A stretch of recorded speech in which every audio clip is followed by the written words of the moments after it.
Welcome to another video. Today we have something very cool, super interesting video for you guys. I'm gonna show you how to unlock the network of your phone to use it with any carrier. This is gonna be useful if you wanna switch providers and use your phone with any other SIM card, any other carrier in any country. So it's gonna be compatible worldwide. So this is by far the best way to unlock your phone. I'm gonna show you how to do it step by step. Now this will work regardless if your phone is still under contract or out of contract. It doesn't really matter. Without further ado, let's start. So to start, we're gonna get the phone's IMEI number. That's a unique number for every phone. So to get it, simply dial *#06#. As you will see, your 15-digit IMEI number will appear in the screen of your phone.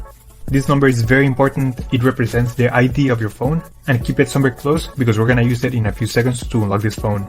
Okay, now we're gonna switch to the computer. And in this website, we will request the unlock code to unlock this phone or any other phone you want to unlock. So we're gonna start by filling up the information here. As you can see here, there is a form, and now you just have to wait.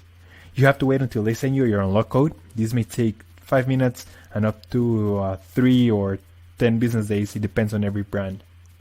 I'm going to show you my personal email account so that you can see how the email will look like. And as you can see here, I got this message and it confirms that the phone has been unlocked. If you have any questions, please leave them on the comment section down below and I'll try to answer all of your questions. Thank you so much, and I'll see you on the next one.